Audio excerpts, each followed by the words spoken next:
Good afternoon, distinguished participants. How are you today? Good. So, Good. yep, yeah. Very good, thank you. Thank you.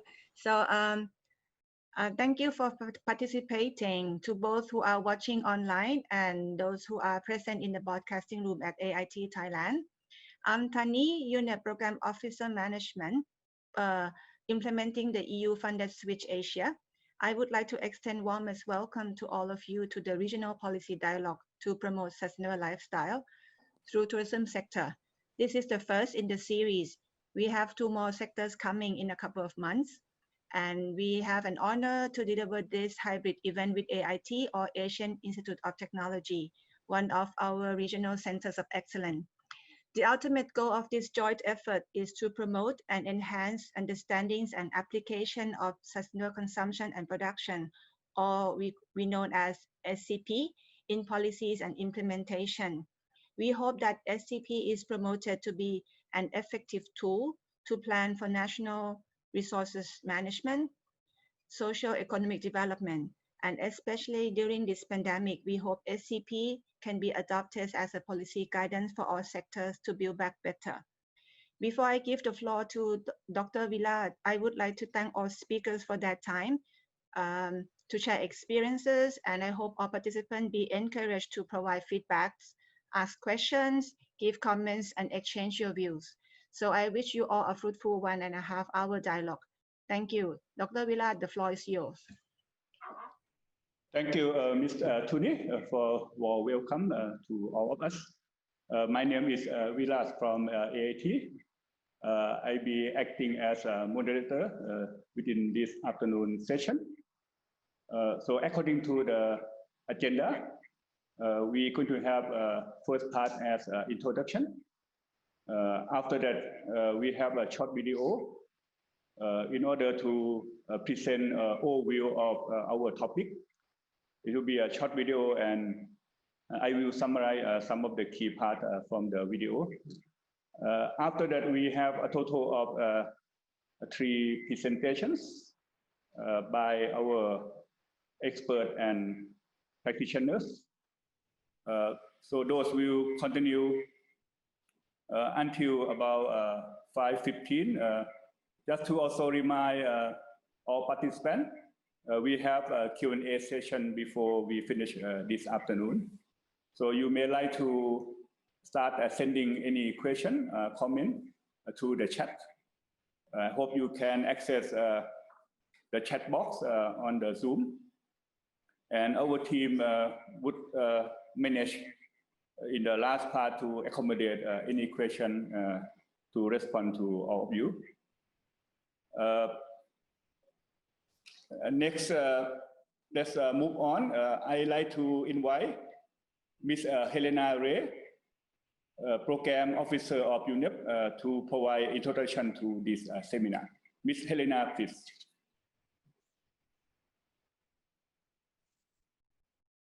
Thank you, Professor Vilas.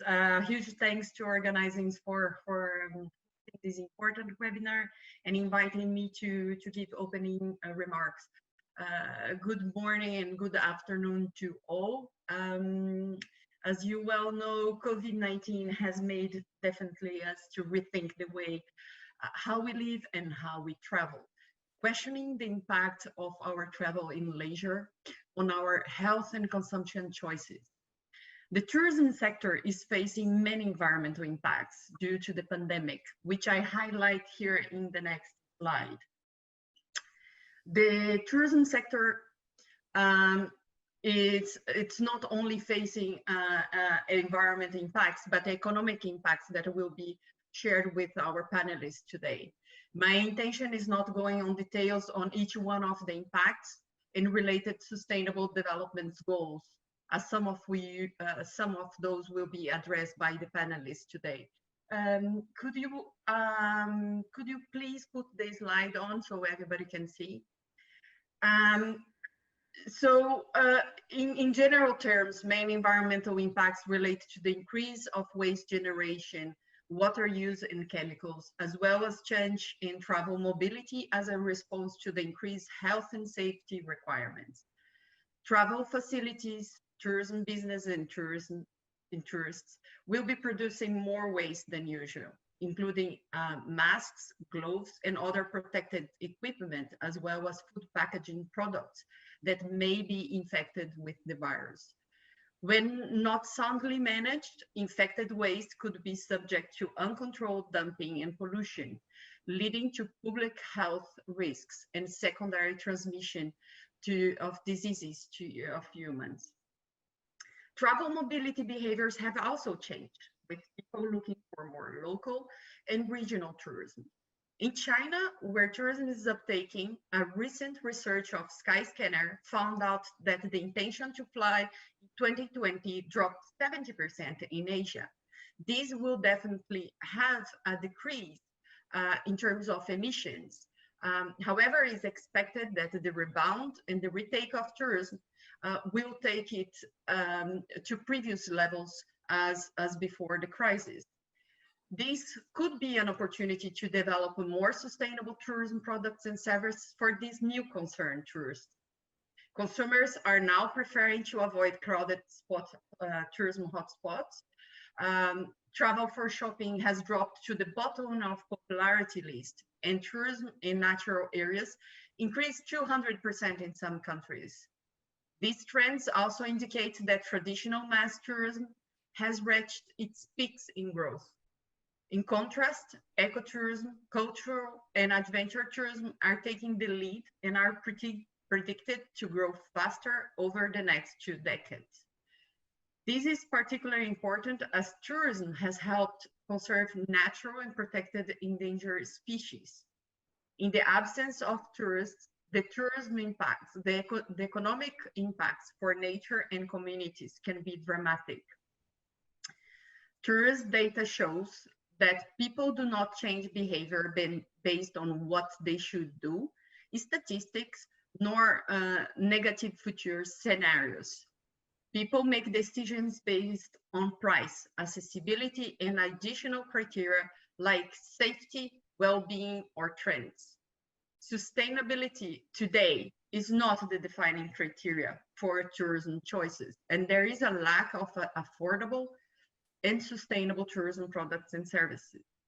As beyond the individual, tourists, governments, and business must provide information, promote positive behavior change, and support new business models to make healthy and sustainable travel the default option.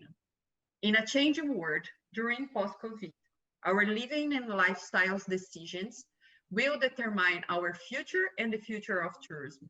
I'm a stronger believer that this pandemic has emerged as an opportunity for us to incorporate sustainable consumption and production patterns to build back better the tourism sector post-COVID-19. I hope the interventions today inspire you in shaping the travel that we all want and that is sustainable. Thank you for listening, and back to you, Professor Vilas. Thanks very much, Helena. I think short but sweet, very informative presentation. I think this would be a good chance for us to continue with a video presentation. We have prepared this so that we can capture some of the key information. So let's watch our short video. We have about 5 minutes.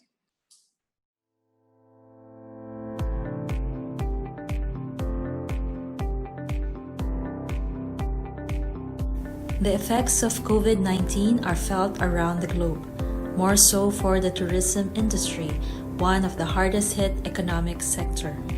The data from the United Nations World Tourism Organization suggests a decline of 58% and 78% in international tourist arrivals during 2020 and has 100 to 120 million direct tourism jobs at risk. The global pandemic has caused unprecedented socio-economic impacts and at the same time raised our awareness of the role sustainability needs to play in our everyday life. It represents an opportunity to accelerate sustainable consumption and production patterns and building more resilient, sustainable industry. We need a long-term and holistic thinking to transition to a more sustainable tourism model based on social inclusion and the restoration and protection of the environment. There is no doubt of the great benefits tourism sector provides in terms of socio-economic development and employment, which are now at stake. But it's not too late. We have one planet. We need to do our part. It is time to share and learn from each other and see the silver lining amidst today's challenges in building back the tourism industry better. We can learn from good practices. Some examples include hotels opting for energy-efficient solutions like solar energy power heaters, reducing the carbon footprints. There are some destinations offering ecotourism packages and caring more to reduce plastic waste and trace and track the waste produced by their guests and consciously aim to reduce it. Simple efforts like eco-friendly detergents could have long-lasting positive ecological impact. Some hotels and resorts have started rainwater harvesting and started a cycle of using locally sourced and sustainable products for creating hotel decors. We need continuous innovation and intervention to reach our goal of building back better. Together, we work for sharing the good practices and moving towards a more resilient, sustainable tourism industry with embedded practices of sustainable consumption and production patterns.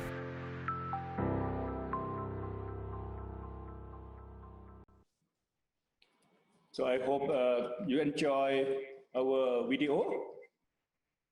I'd like to mention, in fact, continuing from what Helena has already introduced. So we all recognize the pandemic has significant impacts currently and can be in the future. So some of the impacts could be in the short term, some may be in the long term, some could have really direct immediate impact, but some could be indirect. Again, any of these might be negatives, but some could be also positive. Maybe the good chance we remind ourselves and look at what could be a challenge and what could be opportunities. So the good chance we are joining together to look at can be from consumption, can be from production, can be from producers or consumer or policy decision maker. So hopefully each of us would have some role to share our experience, information, and can be possible actions. So let's move on. The next three presentations will be more specific on how we understand a particular aspect and the case. The first presentation would be on the topic of impact of COVID-19 on tourism consumption and production patterns in future. This is a case study from our two experts. The first one, Mr. Tomohiro Hamakawa. I hope I pronounce his name not badly. He's a co-founder of Mana Earthy Paradise. He will share by another speaker in the same session, Mr. Nopon Dechap Pangam. Again, I hope not very badly pronounce his name, who is a founder and CEO of Non organization. So let's welcome Mr. Tomohiro. Hello, everyone. Thank you for the kind introduction. Can you guys hear me okay? Yes. Yeah, great. Yes. Yes.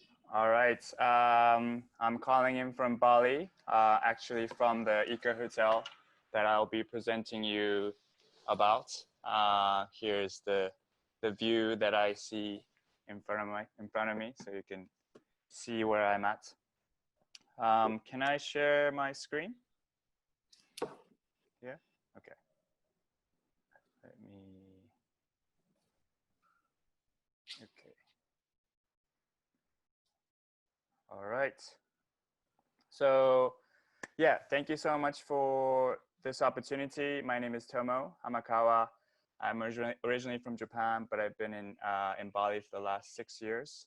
And my wife and I started this sustainable hotel about a year ago called Mana Earthly Paradise.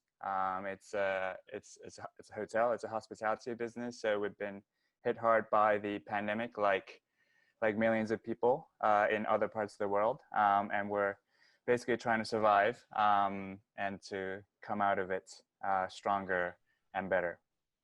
So Mana is a next generation eco hotel. It's run by an NGO called Earth Company that my wife and I founded 6 years ago.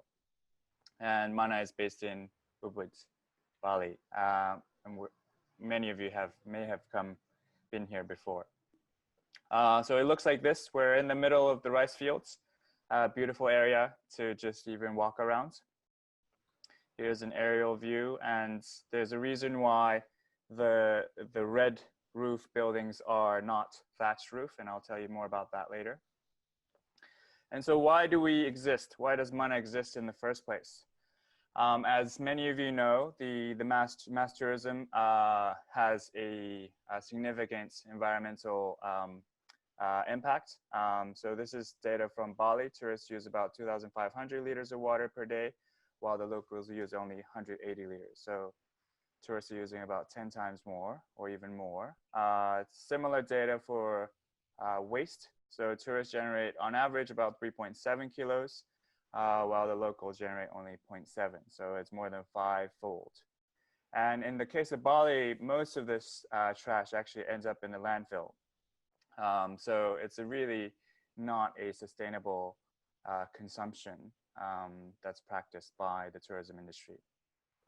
And so when we started when we started designing this place, we really wanted to be part of the solution and not the problem. And we didn't just want to talk about it. We really wanted to be the change that we wanted to see in the world.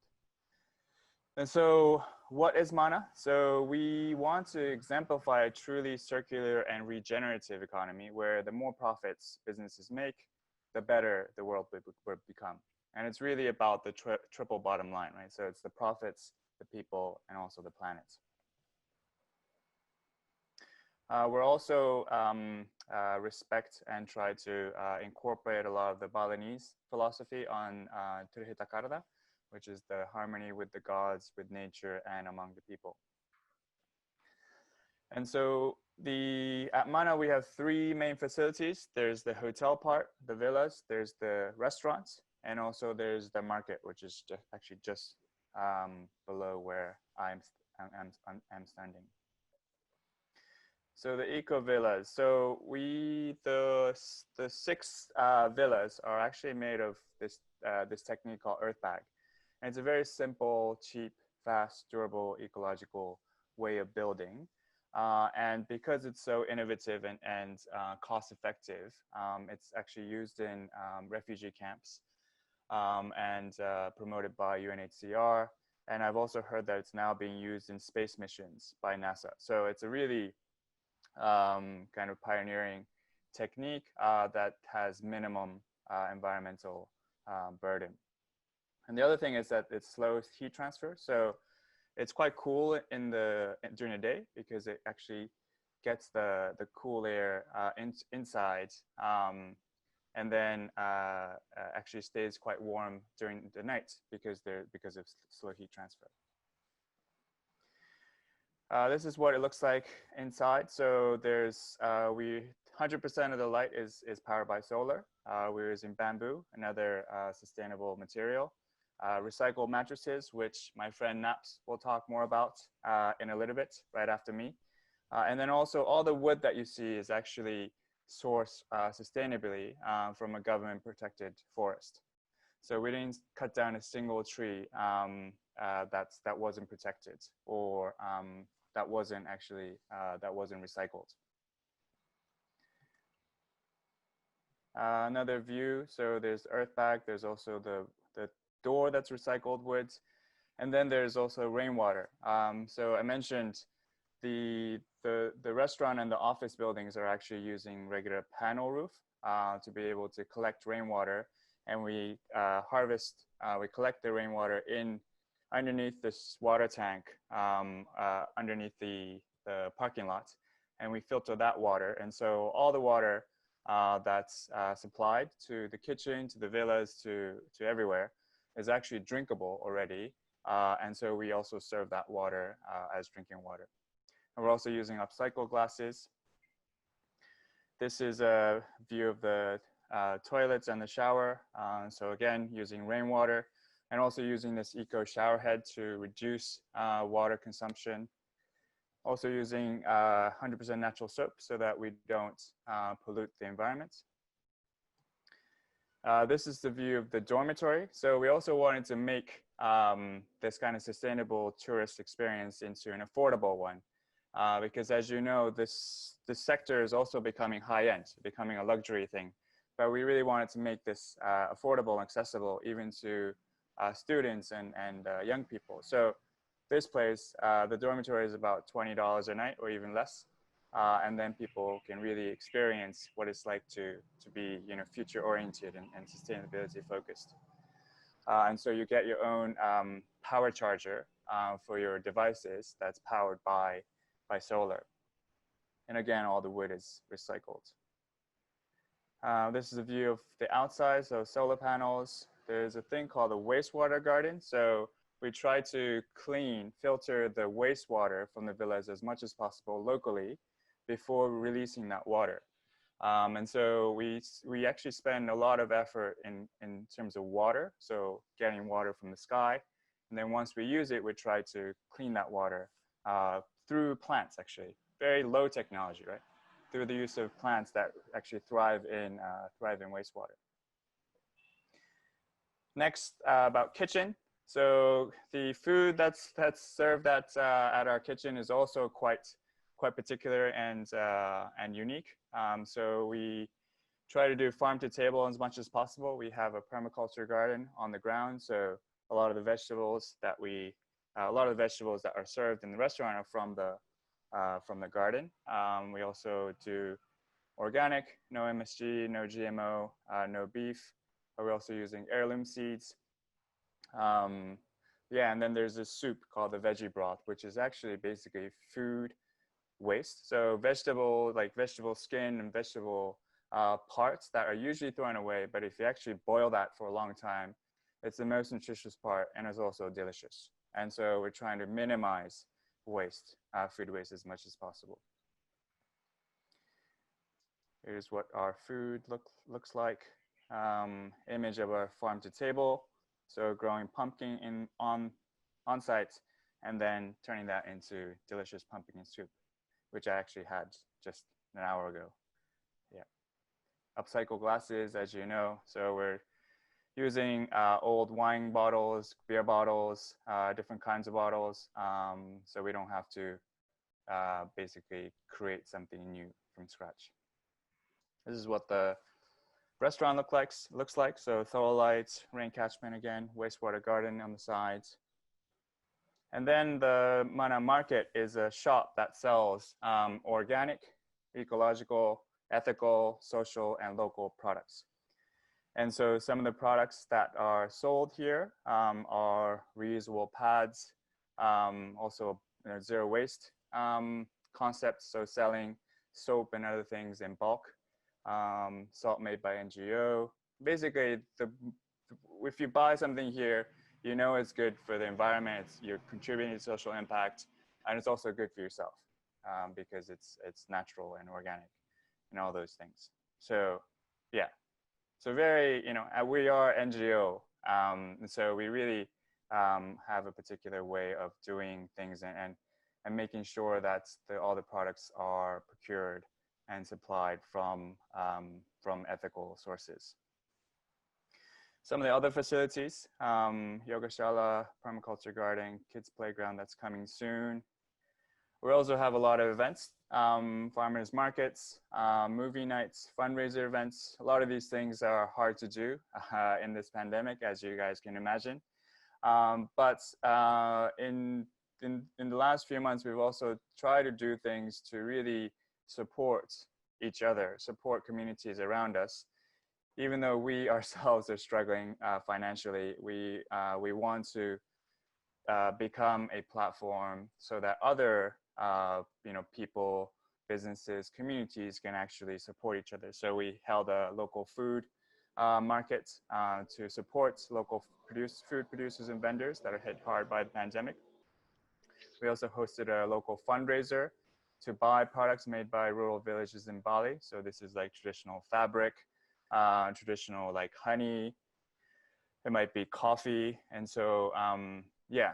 And then also we're contributing to this initiative that's happening this weekend called the Plastic Exchange, which is a pretty innovative program. Basically, locals collect plastic and then are basically sold and exchanged for rice.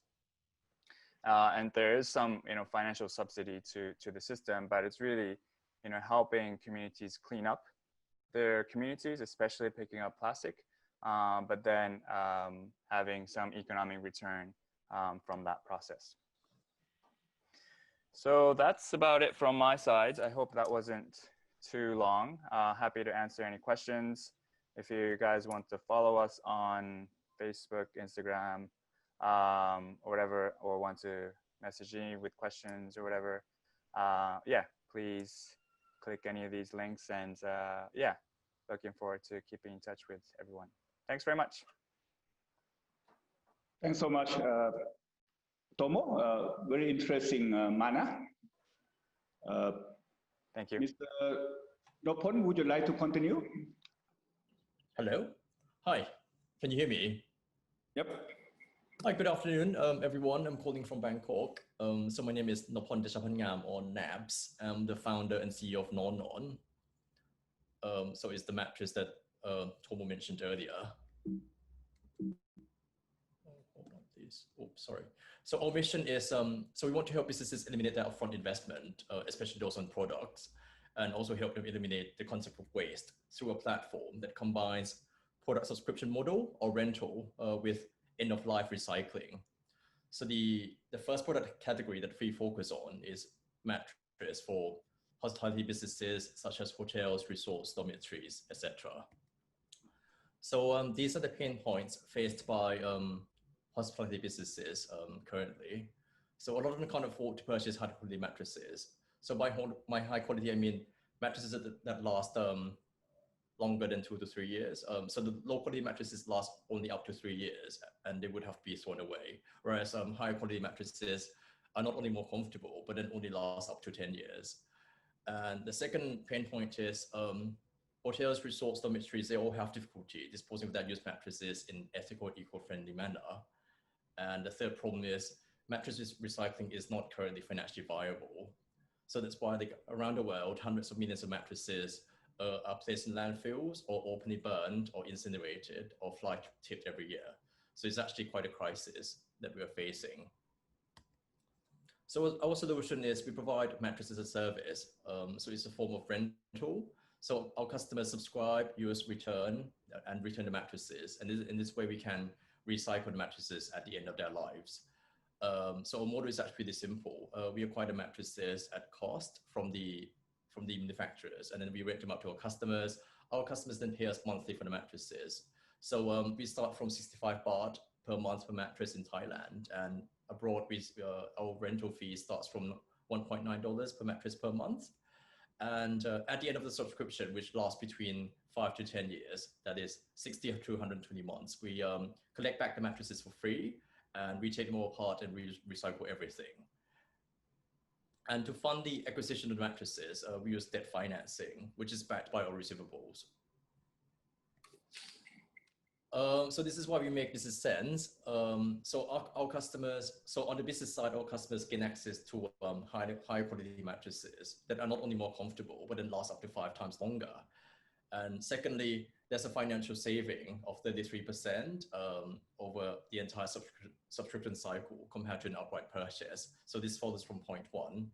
And the third point is our customers enjoy a stress-free end-of-life disposal of mattresses, so that they don't really have to worry, how to deal with the mattresses that have really passed the end of their lifetimes. And for our business model is more eco-friendly, more sustainable. This is why we matter, even though COVID is still raging, but then we expect the resumption of growth in tourism globally post-COVID-19. Obviously, we think the good times would eventually come back, perhaps like starting from next year. And second, there's a growing demand from the businesses to and their guests for more affordable, eco-friendly business solutions, obviously driven by the worsening environmental crisis. And third, there's an elevated and growing demand for businesses for subscription-based business solutions to reduce their upfront investment, especially post-COVID-19, because now cash is king, and then more businesses are looking to save the upfront investment. And fourth, circular economic business model like ours has emerged as the world's future operating system. And this is the addressable market size. So on the right-hand side, you can see the number of new mattresses that we needed by the industry around the world over the next 5 years between now and 2024. So as you can see, millions more mattresses are due to enter the market, within the next 5 years. So without our business model, all these mattresses would eventually become waste and end up in landfills, in the oceans, in the rivers, or getting burned openly. But on the business side, we think the market would be worth more than $1 billion from 2021 onwards, or next year onwards. And these are our supplier partners. So in Thailand and CRMV, we work with SpringMate. So we work with leading mattress brands in each market, in each markets that we operate. So in Thailand is SpringMate, in Indonesia is Spring Air, and in India is Duroflex. So we have plans to expand to other countries in Southeast Asia and also to South Asia as well. So this is our traction so far. So we started in the third quarter of 2018, and at the moment, 308 mattresses have been deployed. So we have 6 customers in Thailand, B2B customers, and we have 3 B2B customers in Indonesia, including Mana, Tomo's resort. And we have started experimenting with the retail customers as well. So that's why we have 2 in Thailand, 2 retail customers. So this is how a mattress can be recycled. So a mattress is like a sandwich. So it comprises the inner structure, basically springs and foams, like polyurethane foams, which are kind of plastic. And the whole structure is upholstered by fabrics and fibers. So with the fabrics and fibers, these can be upcycled or reused as industrial oil filters, and also have other textile applications. And the steel springs can be melted down and be used again as steel. And the foams, the polyurethane foams, can be chemically broken down to what is called polymonomers. So polymonomers are the building blocks, the constituent molecules of polyurethane foams. So by breaking down the polyurethane foams into polymonomers, we can actually end up creating new forms from these monomers. So this is how we imagine that the mattress could be recycled. So at the moment, the first lot of mattresses will be returned to us in around 5 years' time. So we're doing more research on how to make sure that the recycling process could achieve break-even economically.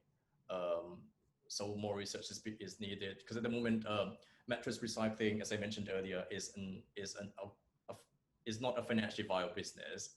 So so at the end, if the recycling process, if our recycling process doesn't end up breaking even, then we would have to subsidize the recycling processes with the profit generated from the subscription side, from the rental side. So that is from me. So I would be happy to answer your questions after this. Thank you so much. Thank you so much, Mr. Nap. I think we have heard from another interesting case.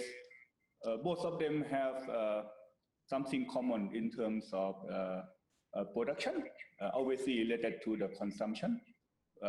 Very nice that we have heard from the practitioners, also experts, talking about both short-term, and Mr. Nap also realized about the long-term. Good to hear that after some years, there will be a growing demand on the mattress as he try to do more recycle. I think we like to move on, and before that, like to remind participants, we will have a Q&A before closing session. So I'd like to remind, if any of you would like to send question, comments through the chat, you may do so now until before the Q&A session. And we skip Q&A at this point, and we will combine after 3 presentations. To move on, I think we have heard from the practitioners on specific production and aspect. Maybe the good chance now to hear about the prospect and challenge covering tourism in Bali. So we going back to Bali again, but I guess this will be a broader contents. Will be presented by Dr. Agung Suyawan Wiranatha, who is the head of Center of Excellence in Tourism, Udanaya University, Bali. Dr. Agung, please. Yeah, I would like to say about the prospect and challenge of Bali tourism in the era of COVID-19 pandemic. So we in Bali has been, got a very bad situation under the COVID-19 pandemic. So businesses already impact mostly by this kind of thing. But the government in Indonesia try to work on the health strategy first.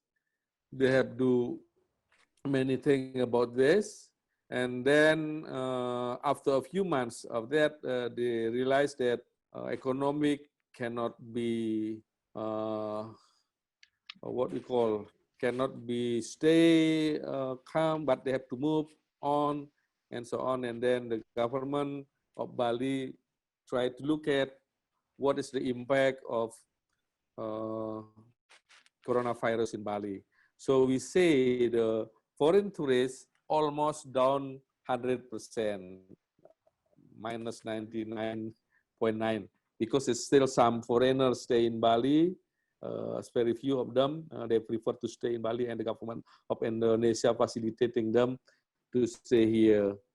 And then according to the calculation of the government of Bali, it's about 9.7 trillion rupiah per month revenue losses from foreign tourists. It's about 650 million US dollar per month because there is no foreign tourists coming to Bali. So in the regional economics, so it suffers so much for the second what we call term in this year. Economic of Bali has falling down almost minus 11%, and unemployment directly and formally is about 70,000%. But if we consider informal sector, it could be much more than that. So travel and tourism industry in Bali greatly impacted by the coronavirus. And as our colleague, Mr. Tomo said that they just got a business in Bali, and now they try to do their best to be survived. So this is the number of impact on tourism in Bali. Closing hotel operation. Almost 300 star hotel in Bali has been closed. So there are some more non-star rated hotel also closed.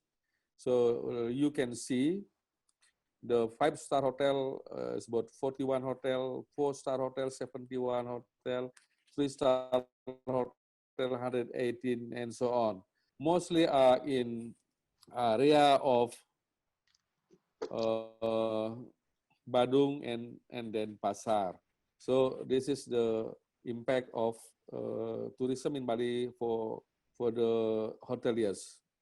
So when we try to do the economic recovery, we have to go to the new normal situation. And in my opinion, the new normal is back to normal plus, just back to normal plus back to the beginning as usual, and plus the safety and hygiene protocol and physical distancing and so on. So this kind of thing we can see from normal to the new normal. There's some picture here, I got it somewhere. And from hotel, now they have special treatment using disinfectant or UV light for the room and so on. So in Bali, the government of Bali and also government of Indonesia also released the handbook of how to what we call manage your property and your businesses during the pandemic. They have to use the health and safety protocol. Yeah, there are some guidelines in tourism and also in specific tourism activities as well, like MICE and so on. So that's the thing that government try to do.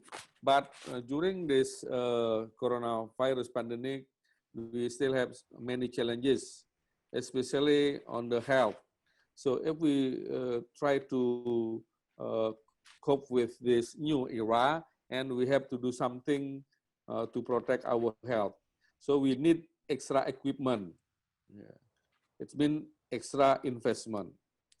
We need extra materials to fight the COVID regularly, like disinfectant and so on. So it increased operational costs.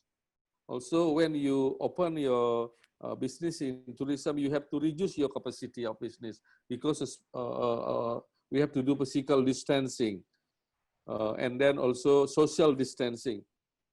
And then when visitor traveling outside the cities to another city, they have to do a certain test. Also, if you go overseas, you have to do a special COVID test. It become more expensive for traveling. So challenges also for transportation, attraction, and tourist generation and amenity. For transportation as well, the transport businesses reduce their capacity, yeah, to be able to do the physical distancing. And at the moment, we have only a few flights can fly, and to become more expensive. And also for international and domestic, the priority is domestic flight, and they need the test requirement. In some country, I heard that they are free of charge for people who come to the country, and they will get a free COVID-19 swab test, for example, in Sri Lanka. But in Indonesia, we still charge them normally. In terms of destination product, we talk about the amenity. In amenity, they have to do some extra effort, as I said previously, to protect the guests and their employment. They should have a new normal standard operating procedure. So there will be more procedure should be undertaken by guests through their property before they come in. For example, they have to wash their hand, they have to test, taking the temperature test and so on. So sometimes it's not good and makes people feels less hospitality. And also in transport, as I said previously, we already said there's less flight, more expensive and so on. And then the destination, attraction. So for the tourist generating regions, there's also problem. Australia closed border until December 2020. So our main market in Bali, especially Australia, no, none of the Australian people can come to Bali because they close the border. Also from Chinese tourists, there's still some what we call challenges for the Chinese tourist market to come to Bali or to Indonesia.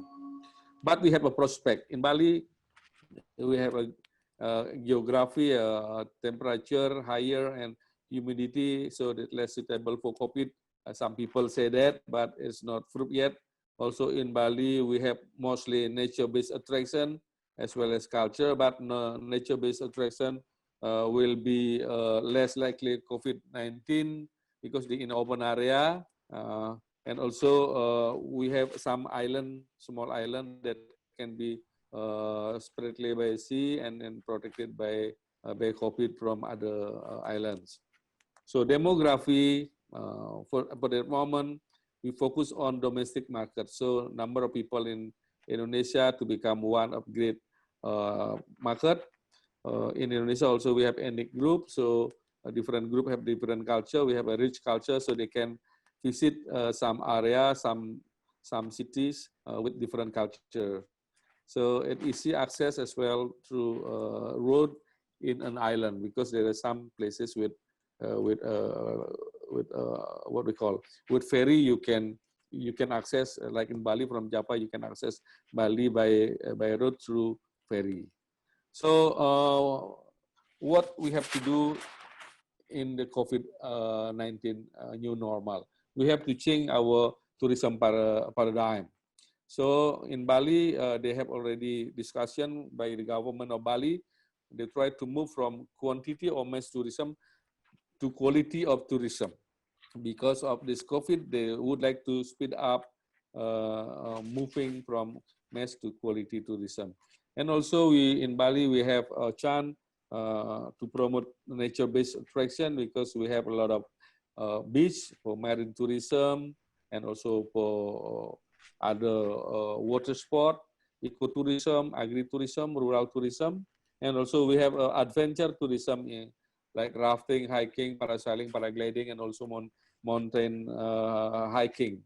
And also we have geotourism, like in Batur Geopark, we have geotourism. And because of the open air activity, mostly lessly like to be infected by COVID. So in Bali, we have a resort type of accommodation. Yeah, mostly resort type of accommodation. The villa or bungalow, they open air, like what you see before from Mana Resort.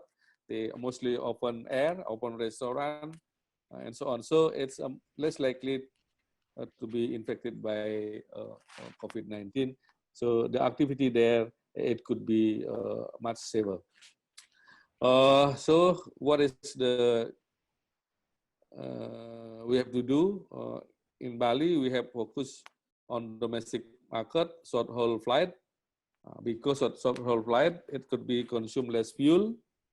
Yeah. Also, we have focus on open space activities in the nature-based attraction, and also use less energy. It's mean that when we are what we call, when we are accommodating the situation now with the new normal, it seems that we can also use less energy in tourism. And then less energy, it's mean that less greenhouse gas emission, and then prevent climate change. So we will contribute to the mitigation of climate change as well. In relation to sustainable tourism, as I said before, less tourists coming to Bali at the moment, there will be less consumption. So supply can be taken mostly from local production. When Bali is flooded by a visitor, many food supply from outside the island. When we can take the local production, it means that it will give the local economic benefits. And also when we use local production, it means that need less transportation to bring the products from the source to the market. It means that less gas emission as well, and support healthy human life. And less gas emission also will prevent climate change, and there will be better climate, support the ecosystem. When the system supported by the good climate, and the sustainable development could be easier to be reached.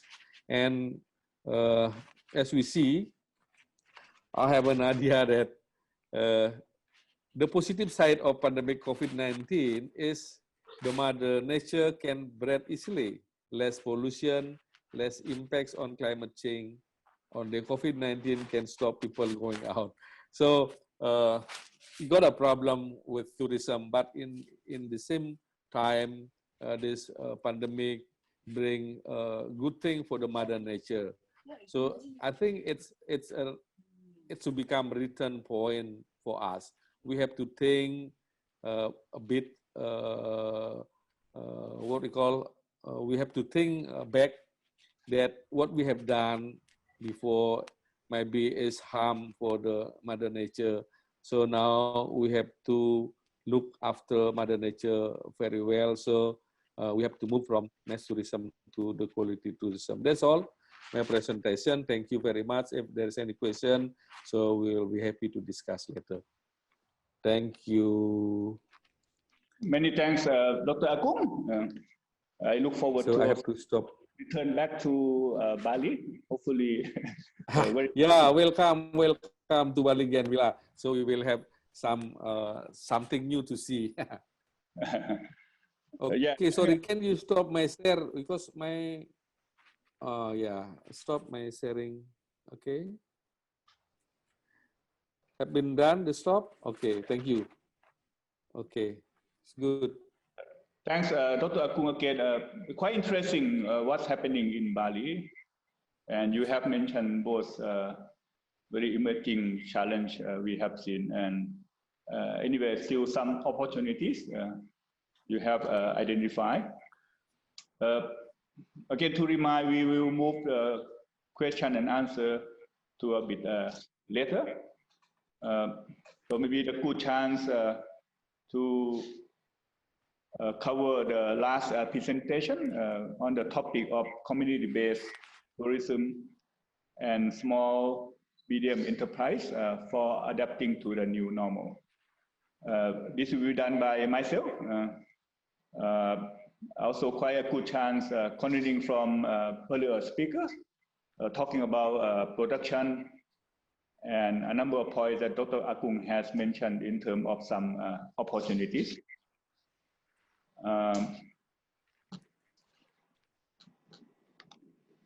So let me share my screen. Yeah, I like to focus on community-based tourism and small, medium enterprise, because earlier speaker have also mentioned there could be obviously impacts to any of these, but some opportunities might be interesting.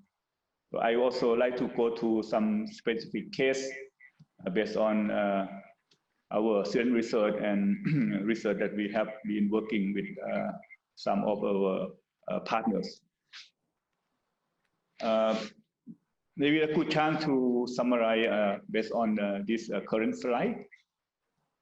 We have seen a number of challenges. In fact, it's my intention to put more number of opportunity on this slide, simply to encourage what we are discussing. Yeah, we know that the challenge, number one is social distancing. It's quite cross-cutting. So whatever we have been doing, and maybe in the near future, still very much recognized on this one. And a number of international travel restrictions. We have heard from earlier speaker also talk about some change in terms of packaging amount, maybe even increasing, but also different characteristics, maybe different types of the materials. The impact can be short or medium term at the moment, and I think that's maybe the challenge. Anything long term, perhaps might be still uncertain. Then try to identify some of the major challenges, which I think quite related to what have mentioned been mentioned by earlier speaker, and I will go to some specific case to elaborate. Number one, we recognize that natural resource can be much recover, and the quality might be getting better. So this could also be a good chance to, like Dr. Akung mentioned, in terms of the paradigm shift. The small and medium enterprise, we have seen some number of hotels in Bali. That's also quite interesting. Maybe we want to see the percentage or kind of ratio, but my best guess, the big size, large size hotel might be badly affected compared to small and medium enterprise, not only the hotel, other types of the business. Also good opportunity for the remotely local destination resources, because we perhaps need to attract local domestic tourists and some different destination and resources. The opportunity on the short food supply chain, there have been some cases. I will also show one, so that this would provide opportunity to reduce the cost or look for different types of the customer or alternative food network. Healthy food with eco-friendly material. Our earlier speaker have also elaborated from the production supply side. Partnership become quite a good chance at the moment, because people look for maybe more partners adapting, and there might be some new type of the business, we call business model, to be developed and implemented. And yeah, we have done some earlier research into the resilience and coping capacity on different types of, starting from the natural disaster and other types of risks. We consider COVID-19 pandemic is another type of risk. So perhaps we can utilize the knowledge and some measures to deal with the context of the consumption and production in the tourism. Yeah, I like to point out some specific case. This is the case that I just mentioned. We have been doing research earlier, focusing on, in fact, the natural disaster regarding the flood and drought. This is quite interesting case in central Thailand. Look at how community can be resilient to natural disasters. And fortunately, this community also have quite interesting tourism, but very much community-based, small scale, with traditional, earlier not very positive, because not many international visitor interest on this destination. But at the moment, based on even typical type of the disaster resilience, we have seen that this can move into SCP in tourism. You can see from the pictures in terms of agricultural products, nature-based, and both fish and plantation, including some good skill, experience of the local people to deal with some other type of risk. They have been quite well adapting to the flood and drought. At the moment, they could utilize their capacity, luckily, to attract the local tourists to their area. This is based on one of our student research. Another interesting case, which is also from another student research in northern Thailand. Yeah, earlier on the left-hand side, as we recognize, there have been some business called like stay like locals, eat like locals. Earlier, the visitor, both domestic and international tourists, like to visit these kind of places. At the moment, we have less visitor, particularly from international travelers. Now, this homestay has adapted itself, modifying into some other type of the products still based on agriculture. And at the moment, look at more on the community-based, using online, become agro business delivery.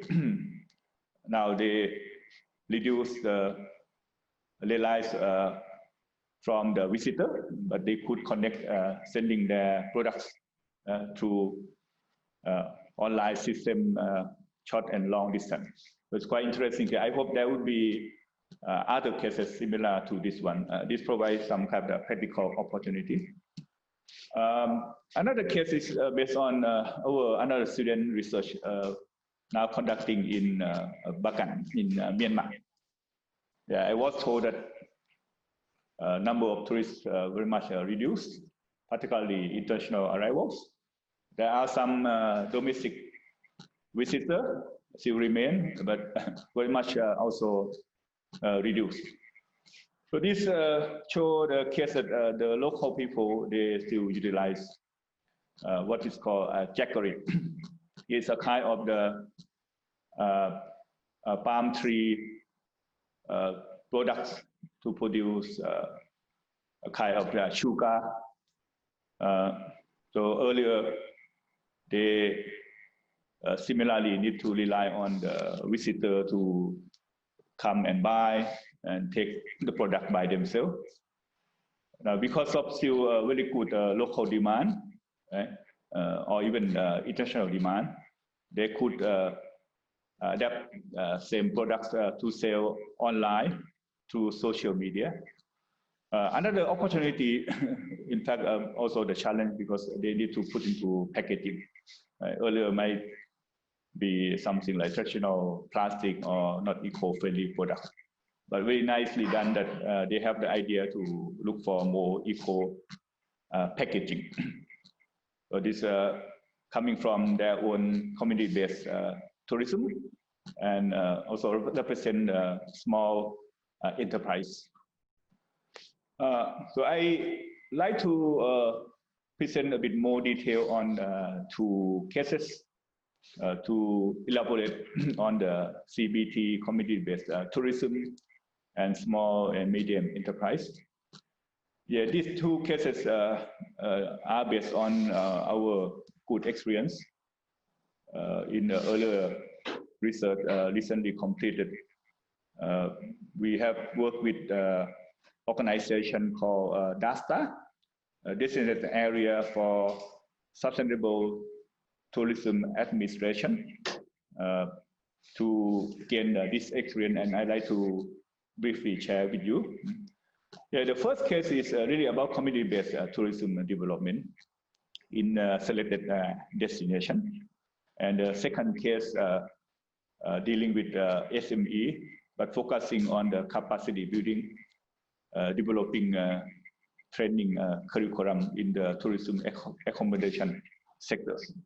These are the pictures from the project showing some community-based activities and training conducts as a pilot delivery of the program.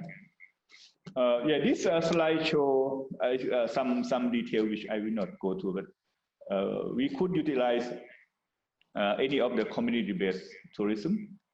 This is the name of the community we cover in the project research. And there are a number of tourism activities and could be categorized into different types from AC like accommodation, tourist attraction, learning center, recreational activity, transportation, information and service center, and manufacturing products for tourism. I think these are quite typical types of the sectors. And we can see that quite diversify among these community-based area, covering different types of the tourism sectors. Some might be not very positively affected by the COVID, but some of these could have some good opportunity to continue and even adapt themselves, because as we discussed so far, they are not carrying very big investment or high cost, and they might be easy to adapt to the ongoing pandemic. Yeah, this is a detail of those communities. In fact, earlier we worked on how to implement any measures at the community base to reduce greenhouse gas, basically to mitigate greenhouse gas, reduce climate change impact at the community scale. So among these total of 9 community lists, yeah, we found that there are popular types of the greenhouse gas emission source from energy, transportation, and waste management.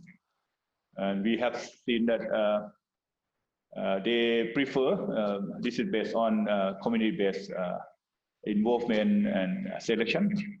They prefer some of the simple, less investment and maybe short-term impact of any mitigation measures, adapting to more efficient energy supply, separate and efficient collection of recyclables. These are quite easily to be implemented, and very much they could continue with their own initiatives. They're adopting to increasing efficiency from different types of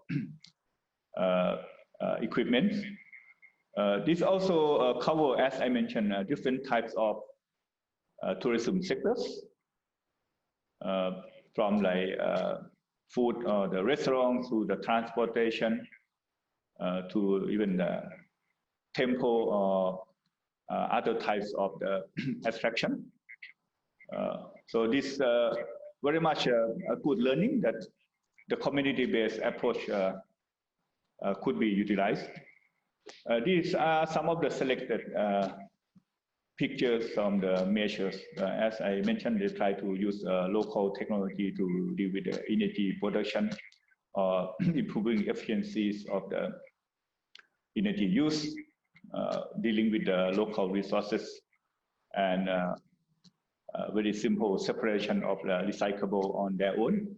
So they could reduce amount of plastic going to the open environment and even earn some revenue at the community scale.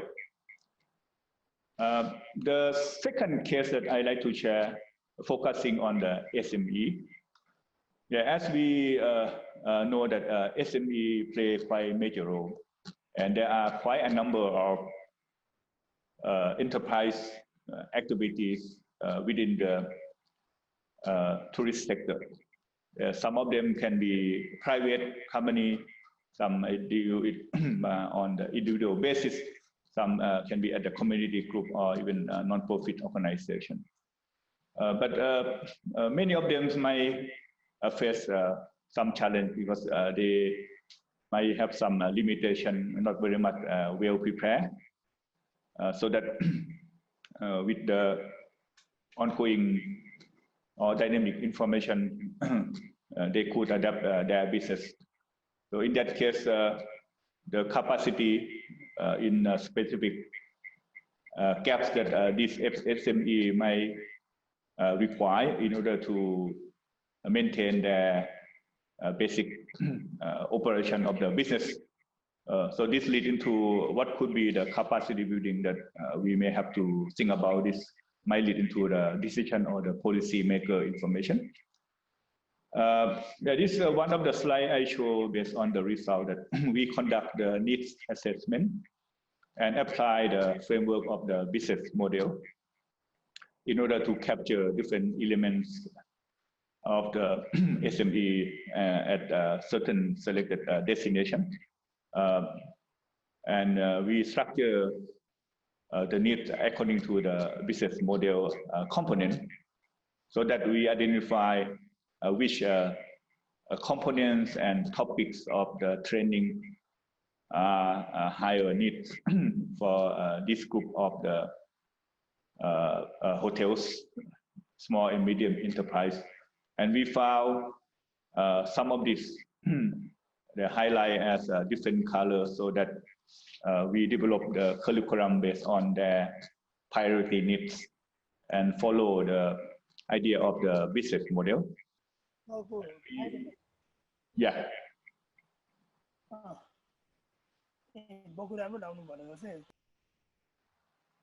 I hope I can continue, right?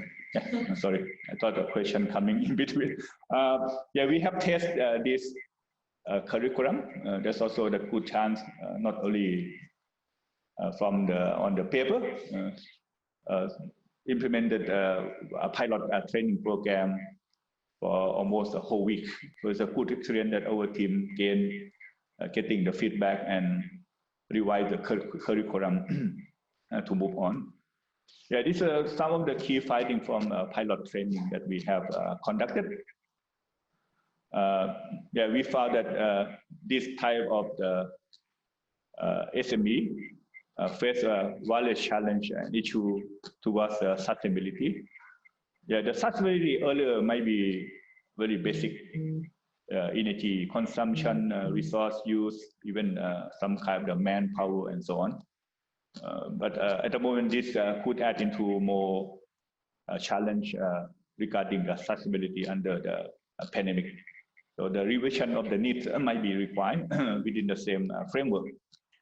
We also found that this SME have the lack of knowledge and experience, not real business type, but more on the management side of the operation. So it requires some of the training on what we call sustainable, green, or eco-friendly business. And our training curriculum from the experience, we could divide into something maybe very basic, because some of the training might want to go to that kind of the knowledge or the skill. Some could be intermediate, some could be advanced, subject to their needs. Yeah, these are some of the examples of what have been implemented, and hopefully still can be a good choice under the pandemic to deal with the green activities, green buy promotion with some discount, green meeting package. A number of the domestic organizations now still going to these hotels so that they can organize some of the green meeting.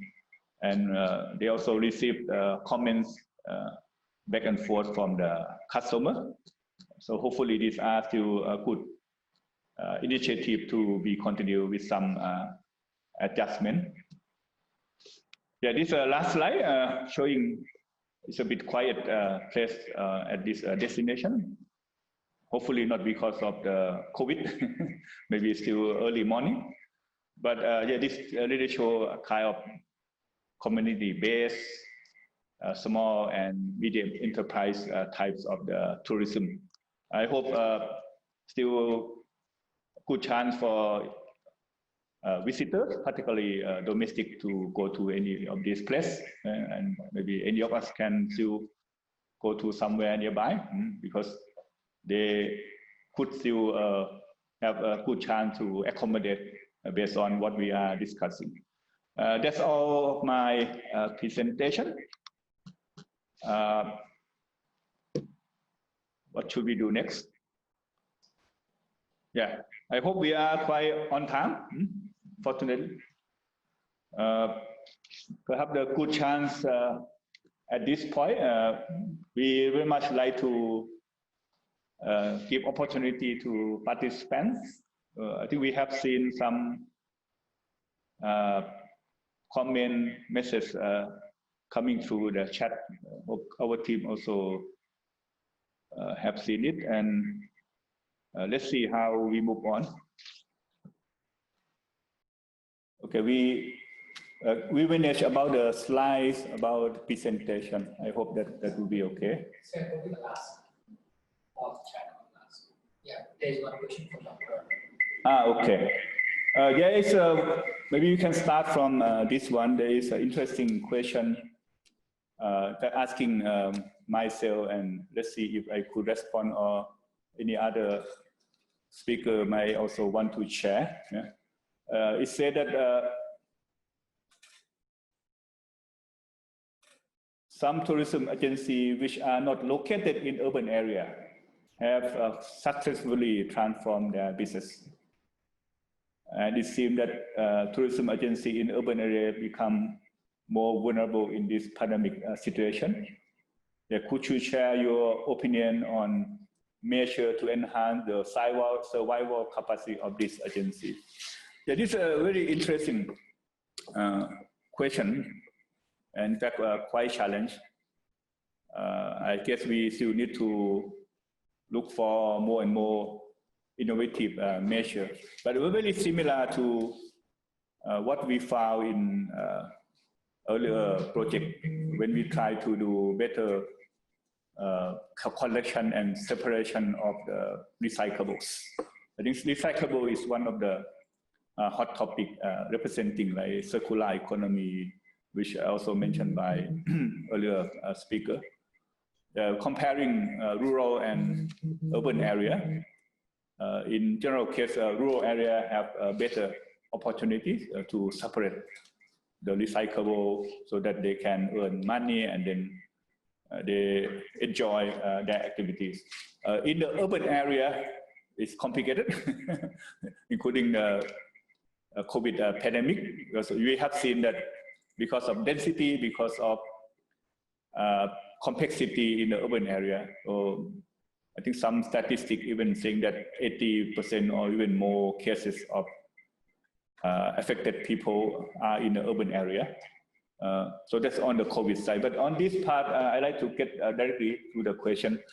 Perhaps some area could still have a big challenge in the urban area, but we believe that some of the urban area, particularly in suburban areas, because our city are very much growing, and there are a number of suburban areas which are not really in the center of the city. We found that there have been some good possibility for community-based waste separation, recycling, as I mentioned. And I believe that to adapt to the COVID based on community-based, there could be some community-based tourism nearby the city. I mean, in the suburban area or peri-urban area, which can still be a good chance. In the middle of the city, I maybe owe you because might be a bit challenging, but I don't know if any other speaker like to share how we have some good initiative in the urban area to deal with the COVID-19. Any of my colleagues like to share anything?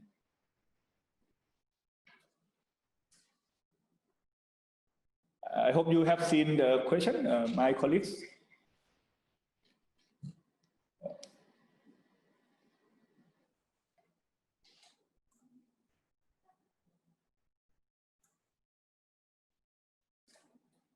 Dr. Akung, do you see these questions?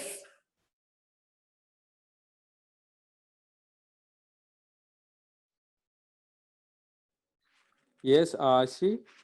Okay. Can you hear my voice? Yes. Yes, this asking about the responsibility of the stakeholders. So especially in Bali, we say that for the first stakeholder, we say the government. The government has already released some regulation related to the new era of normal because of the pandemic, COVID-19 pandemic. And then I think every government do the same thing. As well as the industry, they follow the government regulation. And in some of government regulation, there's a mention to be a certification of the SOP of new normal. And then the tourism industry organization put them together and they develop a committee under supervision of the government. In this situation is our tourism office. And then based on this, they're working hand by hand with the industry, with the property, and they come to the property doing the assessment. Doing the assessment, when it's met to the requirement by the government, and then they will issue the certificate saying that they have done COVID-19 protocol as mentioned by the government, something like that. So this process is still ongoing. I think might be more than 50 property, hotel and restaurant have done it. And in every regency, not in the province, in every regency, they also have their own team. So like in Denpasar, Badung, Gianyar, they have their own team. So the process will be much faster rather than only one team in the province. That's the tourism organization and the industry themselves. So the problem is in the community. So in the community, at the beginning of the COVID, the local community called desa adat or customary village working hand in hand, and they are working 24 hours in their border and stopping, asking people, checking temperature, and also give hand sanitizer and so on. So during that time, the number of victims in Bali was very low, only 4%, up to 4 months or something like that. And then because of they have no resources at all again, because 24-hour working, 24-hour looking after the village, and then they don't have supported enough support, and then it's finished. But because of this thing, I think it's from July, August, September, the number of COVID victims increased sharply in Bali. But now it's already going down again. And I heard a few days ago, Governor of Bali giving financial support again to the local villages, we call a customary village, to do the similar thing as they did at the beginning. But I have no sign the activity back yet. Maybe the money is not reached the village yet, just only information. It could be in the next weeks or few weeks. I hope they will do the similar thing at the beginning, and then Bali will then keep the number of victims very low or zero or something like that. Hopefully then tourism will come back. Without number of COVID decrease or zero, I think there will be visitors or tourists, especially for foreign tourists, come to Bali. So every country will give travel warning or travel ban to their citizen not to go to Indonesia or Bali because of COVID. Thanks, That's a thing that I say, yeah. Thanks, Akung. I would like to yes. Give a question to Mr. Tomo and Naps. I think there is one question. And if we have time, I can respond another question. But I read this one. I don't know if Naps and Tomo, you have seen this question? Which one? Thank you for sharing inspiring story of your initiatives. Are you currently working with any public sectors, policy makers, or civil society to scale up your activity and impacts? Yeah, so I just responded to that question in the chat box. And thanks very much for the good question, Anna. We don't have any direct collaboration with policymakers and the public sector, as far as I can remember. But we are part of this new pledge in Bali that was started actually in the COVID era called the Bali Pledge. And it's basically a alliance among sort of conscious, sustainable businesses to build back Bali greener. and inspired by the Palau Pledge, which I'm sure many of you are familiar with. I mean, there are a lot of differences with the Palau case, but it's really similar concept, similar intention, so that whenever visitors do come, that their intention during their stay is actually to leave Bali in a better state, socially, environmentally, culturally, and all those aspects. Yeah, we are actually, as I was speaking, there is one kind of indirect way we're working with the public sector in Japan, at least. We have a grant from the Ministry of Environment in Japan to work on an initiative called Operation Green. And it's basically to help organizations, companies, schools, any organization to make the sustainability shift. And it's really, and it's, the process that we went through as we were designing and building Mana was that we did a lot of research. We asked, eco-technology consultants to advise us on all the things we can do. And we thought, well, if there is a central location where people can actually go to and find out, many of options, to make your operations more sustainable, then that would very much improve access to sustainability measures. So that's one thing that we're doing. I'll just paste the link in the chat box. And most of that work is in Japan and in Japanese, but we have some content in English, so I'll share that in the chat box. Thank you. Hopefully we can go by translator somewhere. Use Google or something. Mr. Nav, would you like to add something? Right. Thank you, Anna, for the question. Right. So at the moment, we have been trying to get some grants from the public sector here in Thailand.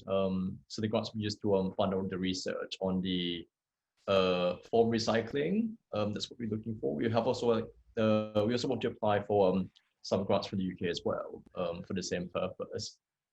On the policy side, we haven't worked with anyone at all, I think, so far, because I think the problem is most of the policymakers, they want to focus on like quick fix solutions, like for example, like maybe something that would lead to immediate reduction in plastic use, for example. But then whereas we work on the long term, on a much longer time scale, and so far that's been a challenge in terms of working with policymakers or the public sector at large. Yeah, because obviously the way we do, because obviously this model would lead to like a long-term change. Yeah, we are trying to create systemic change in the way mattresses are used. We obviously changing from the current model in which mattresses would have to be purchased, used, and then disposed, and thereby creating waste to mattresses is having to be rented, used, and then returned. And it would take us obviously at least 5 years to create a real impact. But apart from that, like further afield, we will get featured on a platform created by the Swedish government, by the city of Gothenburg later this month. So they're trying to promote our idea in Europe. So I guess that's pretty much all the work that we've been doing with the public sector. I hope that answers your questions. Thank you. Thank you so much, Mr. Nap. I think I can combine two questions we see on the screen. One from Meti Ikayani, and another one from Ranchika. Sorry, I just read names so that we are addressing to your question. Yeah, both of them ask about capacity, which I just combine and respond. In fact, what I have presented tried to point out that even before COVID-19, with a simple idea of the green, eco-friendly business, the small, medium enterprise still need some support, specific capacity buildings, which we have learned and then implement something. Now with the additional COVID-19. Maybe this go to policy decision maker or donors. So some of the donors may want to look at this point how specific support to build to strengthen capacity of the SMEs. I think that's addressed to the two questions by Meti and Ranjika. So we could utilize similar experience, needs training, need assessment, and with different specific business or areas destination, so that some of the capacity building program could be developed, and would be nice to get. This could call for partnerships. I have mentioned. Maybe a good chance now. I remember when we had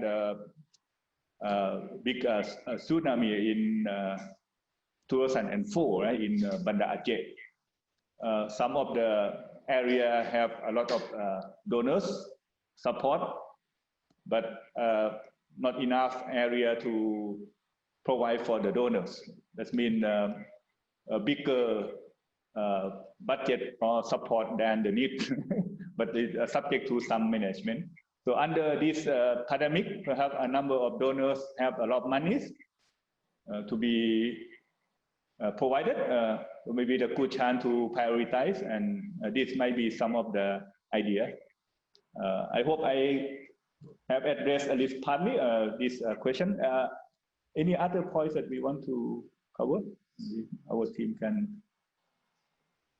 The last one. Oh yeah, yeah. There's I hope challenging question. 3 questions from Farouk, our colleagues. If any of you could maybe respond about aviation sector.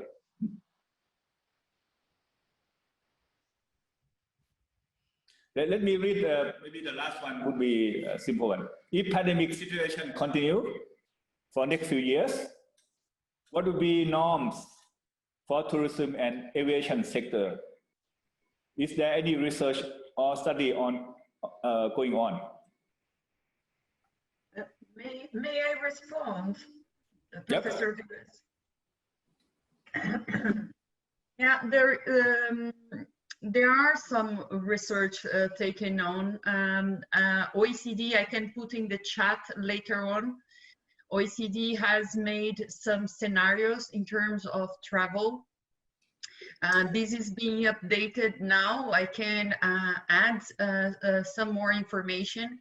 And the international IATA and in the International Aviation Agency is also doing some research, which I can send to the organizers and put some information there.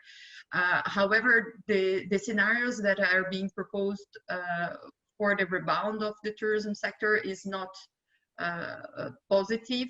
It all depends on when the vaccine is going to be found out and when it's going to be implemented at a global scale. So it's expected that aviation will still have major challenges until the end of 2021. There will be still some regulation in place, even if the vaccine is found in the first quarter of 2021 as expected. As a solution, some countries are investing quite a lot on domestic tourism. Some businesses are also changing the purpose of some of their business models. For instance, in the Caribbean, some destinations are putting houses that are connected, that can provide access to people that can work from their place of work.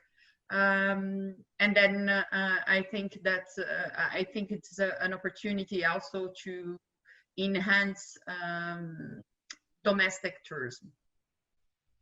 Over to you, Dr. Vilas. But I will be sending more information through the chat function. I also have shared some of the resources that we have on COVID-19 for the people that would like to have access. Many thanks, Helena. I hope we can arrange sharing this good information to the participants. Maybe from our team, any important question I'm missing at the moment? Can help? No?